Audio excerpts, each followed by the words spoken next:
Hay sonidos que el cuerpo reconoce antes de que la mente los procese. El sonido de algo que araña una ventana a las 3 de la madrugada es uno de ellos. No porque sea un sonido violento. No porque sea un sonido amenazante en el sentido obvio. Sino porque algo en la arquitectura más antigua de lo que somos, algo que lleva grabado desde antes de que existieran las palabras, sabe que ese sonido no debería estar ahí. Que lo que está al otro lado del vidrio no vino a pedir ayuda. Esta historia me la contó mi tío. No una vez. Muchas veces, a lo largo de los años.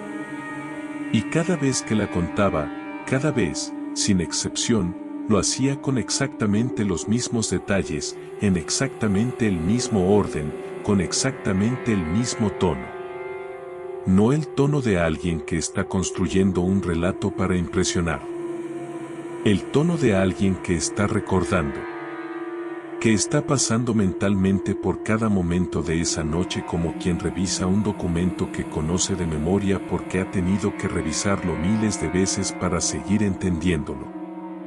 Hasta el último día de su vida sostuvo que todo ocurrió exactamente como lo contaba. Sin cambiar un solo detalle. Sin añadir ni quitar nada. Y los que lo conocían, los que sabían cómo era él, lo que valía su palabra, no tenían razón para dudar de él. Salvo porque lo que contaba era completamente imposible. En aquellos años era común que mi tío regresara de trabajar muy entrada la madrugada. No era algo que le gustara. Era simplemente la realidad del trabajo que tenía entonces, las horas que había que cumplir, el tiempo que tomaba el regreso. La manera en que la vida a cierta edad se organiza alrededor de lo que hay que hacer y no de lo que uno preferiría. Esa noche llegó especialmente cansado. El tipo de cansancio que se instala en los huesos y hace que cada paso cueste más de lo normal. El tipo que no deja espacio para pensar en nada más que la cama, la almohada, el momento en que finalmente uno puede dejar de estar en pie. Se acostó. La cama estaba pegada a una ventana que daba al patio. Lo había sido siempre, no era una disposición que hubiera elegido con mucho cuidado, simplemente era el lugar donde cabía la cama en ese cuarto y nunca había habido razón para cambiarlo. Esa noche, por primera vez, tuvo una razón. Ras, ras, ras. Lo escuchó en ese momento específico entre estar despierto y estar dormido, cuando el cuerpo ya ha empezado a soltar el día pero la mente todavía está lo suficientemente cerca de la superficie para registrar lo que entra desde afuera. Pensó en una rama. El viento moviendo algo contra el cristal. Uno de esos sonidos nocturnos que las casas producen y que de día tendrían explicación inmediata y que de noche, en el silencio, adquieren un peso que no les pertenece. Se dijo eso. Se levantó. Abrió la cortina. Miró hacia afuera. El patio estaba vacío. Quieto. Sin viento. Sin ramas cerca del cristal. Sin nada. Regresó a la cama. Ras, ras, ras. Esta vez diferente. No la vacilación de algo movido por el viento. No el sonido accidental de la madera o la madrugada asentándose. Esta vez había intención en el sonido, una cadencia, un ritmo, una calidad de llamada deliberada que no dejaba espacio para seguir atribuyéndola a nada natural. Como si unos dedos recorrieran el cristal con toda la intención de llamar su atención. Sabiendo que él estaba ahí. Esperando que respondiera. Se levantó por segunda vez. Esta vez sin la lentitud del sueño interrumpido, esta vez con algo diferente moviéndolo, algo entre la irritación y otra cosa que todavía no quería nombrar. Fue directo a la ventana y la abrió de golpe, como quien quiere atrapar en flagrante a lo que sea que esté ahí. Afuera. Solo oscuridad. El patio vacío. El silencio de la madrugada. El aire quieto sin ninguna rama, sin ninguna figura, sin ninguna explicación para el sonido que acababa de escuchar 2 veces en el mismo lugar. Nada. Empezó a cerrar la ventana. Apareció despacio. No de golpe. No de la manera en que aparecen las cosas en las películas de terror, con rapidez, con ruido, diseñadas para provocar el susto inmediato y olvidarse pronto. Apareció con la lentitud calculada de algo que sabe que tiene tiempo, que no tiene ningún apuro, que entiende perfectamente que la lentitud es más efectiva que la velocidad porque la velocidad termina pero la lentitud se extiende y se extiende y se extiende y el cuerpo no puede acostumbrarse a ella. Primero, las uñas. Oscuras. Largas. Arañando el borde inferior del marco con ese mismo sonido. Ras. Ras. Luego, los dedos. Largos. Gruesos. Desproporcionados. Del tipo de dedos que no encajan en ningún cuerpo humano que uno pudiera imaginar, demasiado largos para la palma, demasiado gruesos para la longitud, demasiado equivocados en una manera que el ojo registraba antes de que la mente encontrara las palabras para describirlo. Luego, la palma. Enorme. Pálida con la palidez específica de algo que no ha visto la luz en mucho tiempo. Que tal vez nunca la ha visto. Y detrás de la palma. Nada. No había brazo. No había cuerpo. No había ninguna continuación lógica de lo que estaba viendo. Solo la mano. Completa en sí misma. Existiendo en el marco de esa ventana como si fuera perfectamente natural que una mano sin cuerpo apareciera desde abajo del marco de una ventana a las 3 de la madrugada. Permaneció inmóvil. Unos segundos, que se sintieron como otra medida de tiempo completamente, en que simplemente estuvo ahí. Quieta. Con las uñas oscuras apoyadas en el marco. Con la palma pálida hacia arriba. Con esa calidad de espera que no era la espera de algo que no sabe que va a pasar, sino la espera de algo que sabe exactamente lo que va a pasar y está disfrutando el momento anterior. Como si supiera que él la estaba observando. Como si eso fuera suficiente por ahora. Retrocedió. No fue una decisión.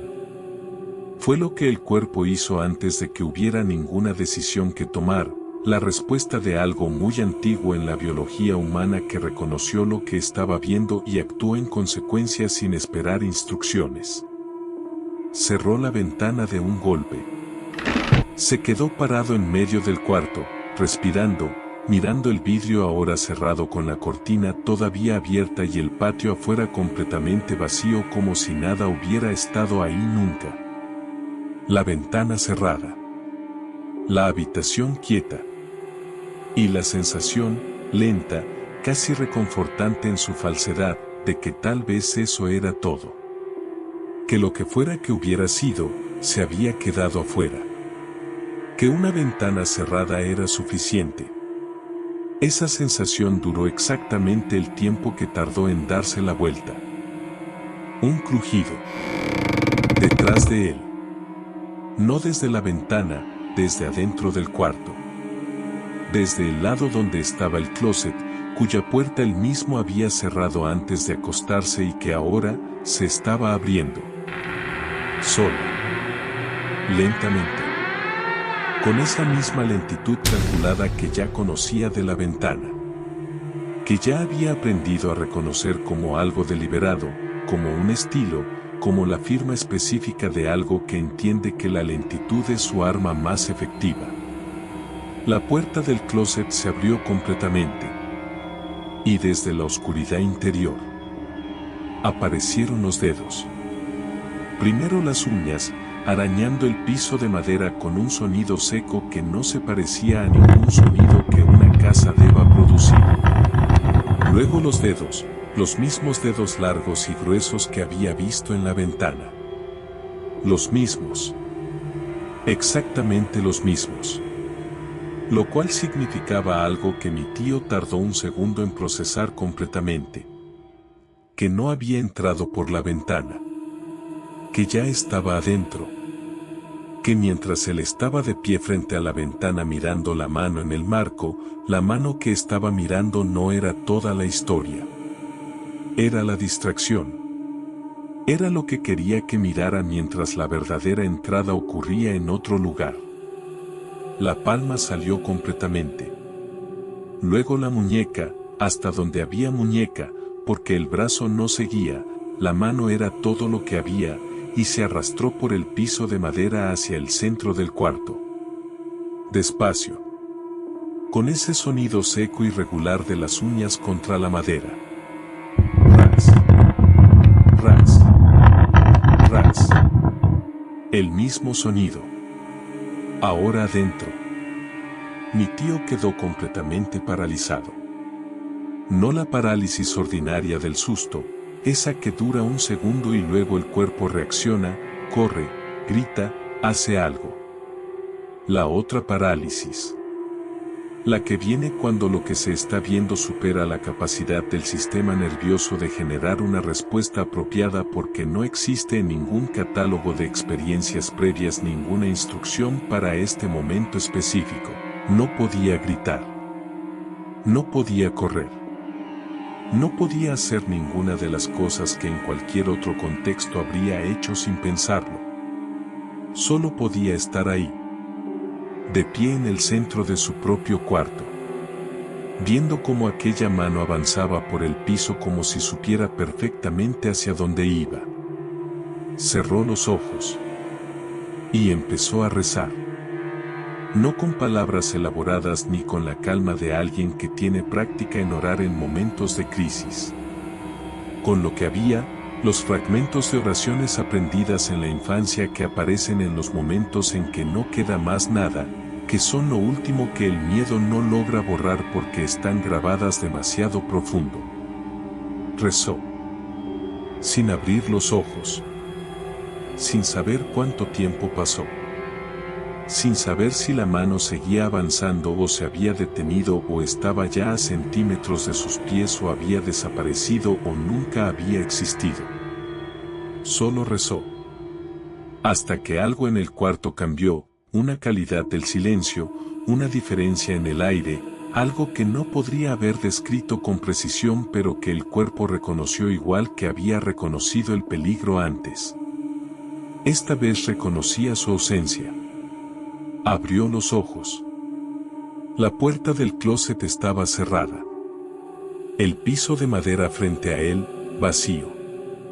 La habitación en absoluto silencio. Como si nada hubiera estado ahí nunca. Como si la mano, y el sonido, y el arrastre lento por la madera fueran parte de algún sueño que hubiera tenido de pie en el centro del cuarto con los ojos abiertos. Excepto que no había dormido. Y lo que había visto no tenía la textura de los sueños. Tenía la textura permanente e imposible de borrar de las cosas reales. A la mañana siguiente encontró las marcas. 5 líneas largas sobre el vidrio de la ventana. Paralelas. Profundas. Da tipo de marcas que no produce ninguna rama, ningún objeto inanimado movido por el viento, ninguna explicación ordinaria que pueda sostenerse más de un segundo antes de colapsar frente a la realidad de lo que se está viendo. Como si unas uñas enormes hubieran recorrido el cristal de abajo hacia arriba, con presión, con intención, dejando su firma en el vidrio de la misma manera que alguien firma un documento. Yo estuve aquí. Tú lo sabes. Y en la puerta del closet. Otras 5. En la madera. Más profundas todavía que las del vidrio, la madera es más fácil de marcar que el cristal, o tal vez adentro del cuarto ya no había ninguna razón para ser cuidadoso. 5 surcos paralelos que recorrían la puerta desde el borde inferior hasta donde alcanzaba la altura de una mano arrastrada por el piso. Las midió. Las fotografió con la memoria porque no había otra manera de fotografiarlas entonces. Y nunca las olvidó. Ese es el detalle que hace que esta historia sea diferente de un sueño, de una alucinación, de una imaginación desbordada por el cansancio de la madrugada. Las marcas. Físicas. Permanentes. Verificables por cualquiera que entrara a ese cuarto en los días siguientes y mirara el vidrio o la puerta del closet y preguntara qué había pasado ahí. Mi tío no inventó las marcas. Alguien o algo las dejó ahí. Y si se acepta eso, si se acepta que esas marcas existieron y que mi tío no las hizo él mismo, entonces hay que aceptar también que algo produjo esas marcas. Y la única descripción disponible de lo que podría haberlas producido es la que mi tío dio sin cambiar un solo detalle hasta el último día de su vida. Desde entonces, en la familia comenzaron a llamarla la mano pachona. No con ligereza. No con el tono con que se pone nombre a una historia graciosa o a un chiste recurrente. Con el tono específico con que se nombran las cosas que merecen ser nombradas porque tienen presencia real en el mundo y darles nombre es la primera manera de reconocerlas y respetarlas. Los mayores decían que no era un fantasma cualquiera.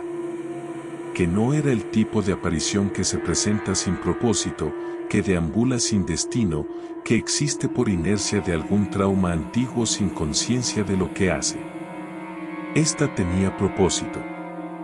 Tenía método. Tenía paciencia. Aseguraban que buscaba entrar en las casas donde alguien permanecía despierto después de la medianoche. Que las horas entre la medianoche y el amanecer eran su territorio. El tiempo en que el mundo de los vivos y el mundo de lo que no debería existir se adelgazan hasta casi tocarse. El tiempo en que una ventana no es solo vidrio y marco sino una frontera, y las fronteras, cuando alguien insiste lo suficiente, pueden ceder. Decían que el sonido era siempre el mismo. Ese raspado lento y rítmico que empieza suave, casi dudoso, y que se vuelve más insistente con cada repetición como si estuviera calibrando la respuesta del otro lado. Midiendo cuánta atención está generando. Evaluando si ha encontrado a alguien que va a levantarse. Y la advertencia, la que los mayores repetían con una seriedad que no dejaba espacio para tomársela a la ligera. Si alguna vez escuchabas que arañaban una ventana a esas horas, lo peor que podías hacer era asomarte. ¿Por qué? Porque la mano pachona no entra sin saber que la han visto. No porque no pueda, sino porque necesita ese momento, ese segundo específico en que los ojos de alguien la encuentran, como confirmación. Como una puerta que se abre. Como el permiso que requiere para que lo que viene después sea posible. Mientras nadie la ve, solo araña. Pero una vez que alguien la mira, ya sabe que está ahí. Ya sabe que la casa tiene a alguien despierto que respondió. Ya sabe a dónde volver. Y según los mayores, según la advertencia que se transmitió de generación en generación con ese tono específico que no era cuento sino instrucción. Una vez que la mano pachona sabe que la viste, siempre encuentra la manera de entrar. Lo que mi tío encontró en ese cuarto tiene eco en otras historias, en otras familias, en otros lugares donde la gente ha intentado durante generaciones darle nombre a lo mismo. En el folclore del norte de México, especialmente en los estados fronterizos donde la vida se organiza alrededor de horarios que cruzan la medianoche con regularidad, los trabajadores nocturnos, los que llegan tarde, los que están despiertos cuando el resto del mundo duerme, existen referencias persistentes a entidades que aprovechan esas horas específicas. No las horas del terror de película. No la medianoche como concepto dramático. La medianoche como realidad, el momento en que la ciudad se vacía y el silencio se vuelve lo suficientemente profundo como para que lo que normalmente no se escucha empiece a hacerse audible. Y entre esas referencias, entre esas historias que se cuentan en voz baja y que los mayores transmiten a los jóvenes no como entretenimiento sino como advertencia práctica, aparece siempre la misma figura. Algo que araña desde afuera, que espera a ser visto, que entra después. La diferencia entre la historia de mi tío y la mayoría de las historias de apariciones es eso. Las marcas. 5 en el vidrio. 5 en la madera. Producidas por algo con la fuerza y la forma suficiente para dejar su rastro en dos materiales distintos en la misma noche. Esas marcas existieron. Otras personas las vieron. Y permanecieron en esa puerta y en esa ventana como la única evidencia física disponible de algo que no debería haber podido existir en ese cuarto a esa hora. Las marcas no se explican. Y lo que las produjo tampoco. En mi familia, la historia de la mano pachona se sigue contando. No como cuento de miedo para entretener. Como instrucción. Como la clase de conocimiento práctico que los mayores transmiten a los jóvenes porque lo contrario, callarlo, guardarlo, dejarlo morir con la generación que lo aprendió a la fuerza, sería una negligencia. Porque hay personas que trabajan de noche, que llegan tarde, que están despiertas después de la medianoche con la casa en silencio y una ventana cerca de la cama. Y esas personas necesitan saber. Si alguna vez, en las horas entre la medianoche y el amanecer, en ese tiempo en que el mundo de los vivos se adelgaza y lo que normalmente permanece afuera empieza a buscar los bordes, escuchas un sonido contra tu ventana. Un raspado lento. Rítmico. Paciente. No pienses en ramas. No pienses en el viento. No empieces a buscar explicaciones que sepas, en algún nivel que no quieres consultar, que no van a funcionar. No abras la cortina. No te assumes.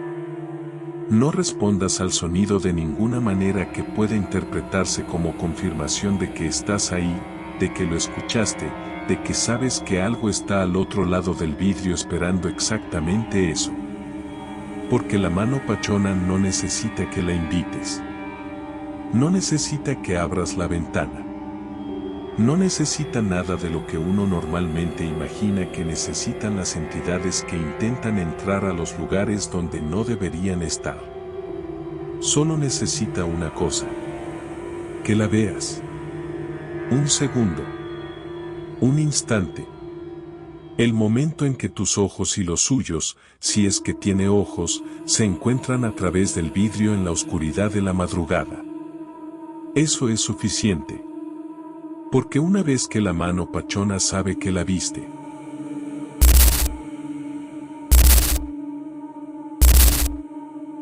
eso es suficiente.